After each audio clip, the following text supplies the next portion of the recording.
எல்லோருக்கும் எனது இனிய வணக்கம். மலையே சிவமாய் சிவமே மலையாய் இருக்கிற இடம்னா அது கைலாய மலையை சொல்லுவோம். அது மாதிரி தென்னாட்டில் நம்ம சதுரகிரியை சொல்லலாம். சிவகிரி, விஷ்ணுகிரி, பிரம்மகிரி, சித்தகிரி நடுவில் அமைந்திருக்கிறதாங்க சதுரகிரி. இதில் இந்த சதுரகிரியில் இன்னமும் சித்தர்கள் வாடுறாங்க. இது கண்கூட நான் பார்த்த உண்மை. எனக்கு நடந்த அனுபவங்களை தான் நான் உங்களோட இப்போ பகிர்ந்துக்க போகிறேன். முதல் தடவை நாங்கள் சதுரகிரிக்கு போகிறோம். நல்ல மழை, பாதையெல்லாம் வழுக்குது. ரொம்ப கஷ்டப்பட்டு 14 கிலோமீட்டர் மலை ஏறணும். பாதையே சரியாக இருக்காது அப்போதெல்லாம். ஆனாலும் ரொம்ப சிரமப்பட்டு மலை ஏறணும். அங்கே சுந்தர மகாலிங்கம், ஆனந்தவள்ளி தாயார், சந்தன மகாலிங்கம் சன்னதிகள்லாம் இருக்குது. மிக மிக மிக சிறப்பு வாய்ந்த இடம். சித்தர்கள் இன்னும் வாசம் செய்கிற இடம். நாங்கள் போகிற அன்னைக்கு குருவாரம். நான் போகும்போது நெய், திரி எல்லாம் குருவாரம் விளக்கு போடணும் அப்படின்னு ரொம்ப ஆர்வமாக எடுத்துகிட்டு போயிருந்தேன்.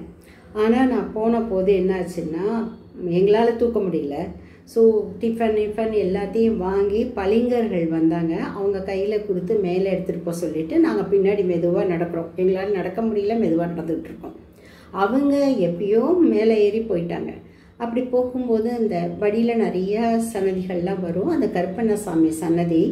அப்போ எங்களுக்கு முன்னாடி போகிறவங்க பேசிட்டே போகிறாங்க. கருப்பண்ணசாமி சன்னதியில் வியாழக்கிழமை குருவாரம் விளக்கு போட்டால் அவ்வளோ விசேஷம் அப்படின்ட்டு போகிறாங்க. ஐயோ, நம்ம விளக்கெல்லாம் எடுத்துகிட்டு வந்தோமே, போட முடியாமல் போயிடுச்சேன்னுட்டு அப்படியே கலங்குறானா.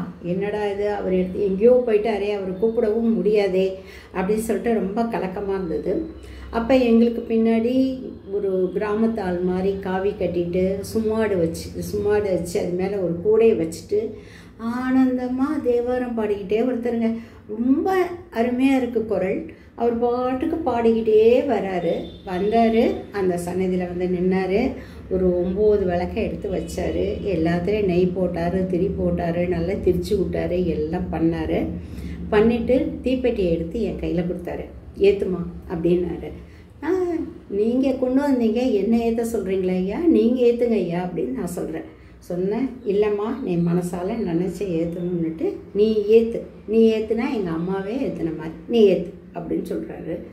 அவர் அப்போ தான் நல்லா பார்க்குறேன்னா.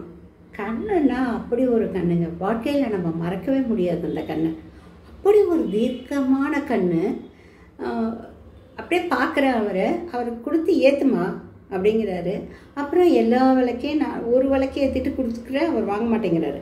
எல்லா விளக்கையும் நீயே ஏற்று, நீ தான் ஏற்றணும் அப்படிங்கிறாரு. 9 விளக்கை ஏற்றுனா எனக்கு மனசுக்கு அந்த சந்தோஷத்தை வார்த்தைகளை சொல்லி புரிய வைக்க முடியாது. எப்போ ஏற்றணும்னு நினச்சோம், ஏற்ற முடியலையேன்னு கவலைப்பட்டேன். அவர் கொடுத்து நீ ஏற்றுமா அப்படின்னாரு. அந்த இதை தாண்டின உடனே ஒரு அருவி, சின்னதாக அருவி கிடையாது, அது ஒரு நதி மாதிரி ஓடும், காட்டாரு. அதை தாண்டின உடனே மேலே ஏறுறது, சதுரகிரி மேலே ஏற இடம் இருக்கும். அங்கே நிறைய சத்திரங்கள் கட்டி விட்டுருப்பாங்க. வரிசையாக இருக்கும், பில்டிங் இருக்கும். அந்த இடத்துல தாண்டி எங்களோடைய அவரும் அந்த ஆற்றுல இறங்கி நடந்து வந்து ஒரு பில்டிங்கில் ஏறி உட்கார்ந்தாரு. அவர் பாட்டுக்கு ஆனந்தமாக பாட ஆரம்பிச்சிட்டாரு. நான் அவரை திரும்பி பார்த்துக்கிட்டே மேலே ஏறிட்டேன். அன்றைக்கி அந்த அமாவாசை பூஜையெல்லாம் ரொம்ப கிராண்டாக இருக்கும். அவ்வளோ கூட்டத்துலேயே நான் அவரையே தேடிக்கிட்டு இருக்கேன். பட் என் கண்ணில் அதுக்கப்புறம் அவர் படவே இல்லை.